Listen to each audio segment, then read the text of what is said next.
쥬라기 월드 도미니언 2차 예고편 분석 시작합니다. 예고편의 첫 시퀀스는 영화의 초반부일 것으로 보이는 블루와 베타와의 만남 장면을 보여주고 있습니다. 메이지가 블루가 아기를 가지는 것이 불가능하다고 말하는 장면과 베타가 바이오 신에게 잡혀가는 모습을 보면 베타의 DNA가 엄청난 중요성을 가질 것으로 보입니다. 블루는 베타가 잡혀간 것에 대해 오웬에게 화난 것인지 손을 물어 뜯으려고 합니다.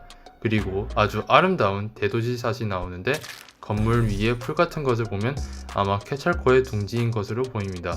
모사사우루스가 등장하는 부분이 약간 추가가 됐는데요. 지금까지는 큰 중요성을 띠지는 않는 것 같습니다. 헬리우 박사가 우리가 큰 실수를 저질렀어 그리고 고쳐야 해 라고 말하는 장면과 이안 말컴 박사가 멸망의 시간이 다가오고 있어 라고 대사를 치는 장면에서는 첫 번째 예고편 때부터 의문이었던 멸망급 이벤트가 무엇인지 다시 한 번 더 의문을 제기하게 만드는데요. 아마 바이오신이 만든 생화학 무기나 아니면 공룡이 일으키는 먹이사슬 부조와 같은 문제를 말하는 것이라고 추측해 볼 수 있을 것 같습니다. 여기서 말하는 멸망이 공룡이 사람을 다 잡아먹는다는 말도 안 되는 시나리오를 말하는 것은 아닐 테니까 말이에요. 예고편에서 등장한 뿔 하나가 부러진 카르노토사우루스는 백악기 어드벤처에서 등장하는 토로인 것으로 보입니다.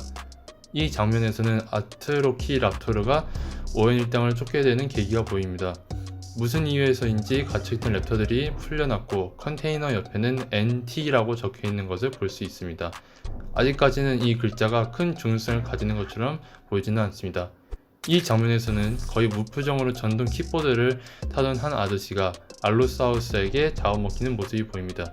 아니 대체 왜? 그리고 이 장면은 100% 피날레 전투 때 일어납니다. 이미 기가노토사우루스가 나오는 장면의 뒷배경에서 산불이 벌어지고 있음을 알 수 있기 때문입니다. 산불의 원인은 아직 알 수 없습니다. 그리고 이 장면에서는 베타를 향해서 다같이 손을 뻗는 장면이 보이는데요. 오웬만 마취총을 들고 베타를 기절시킬 준비를 하고 있네요. 이쯤 되면 손 뻗는 것이 무슨 장벽 치는 것과 같은 수준처럼 보입니다. 마취총인 것을 알 수 있는 이유는 나중에 가방 안에 베타가 들어있는 것을 볼 수 있기 때문입니다. 다음 장면에서는 이안 말컴이 기가노토사우루스를 향해 토치를 휘두르는 모습을 볼 수 있는데요. 쥬라기 공원 1편을 연상시키게 하려는 장면처럼 보입니다. 1편에서 말컴 박사가 똑같은 행위를 하다가 죽을 뻔한 것을 보면 아마도 그가 다른 일당을 위해서 희생하는 장면일 수도 있다는 생각이 듭니다. 다음 장면에서는 파이오랩터가 차가운 물속으로 다이빙을 합니다. 파이오랩터가 열대 지역에서 생활했고 해부학적으로 수영하기에 적합하지 않은 공룡이라는 것을 무시하면 괜찮을 수도. 알렌 박사가 기가노토사우루스를 세상이 본 가장 거대한 육식동물이라고 합니다. 이번 영화에서 기가노토사우루스가 얼마나 클지는 모르지만 아마 실제 사이즈보다 더 클 것입니다.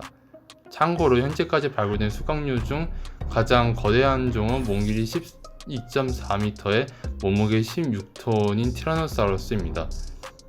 뒤의 장면들은 그냥 피날레 전투 장면들을 보여주고 있습니다.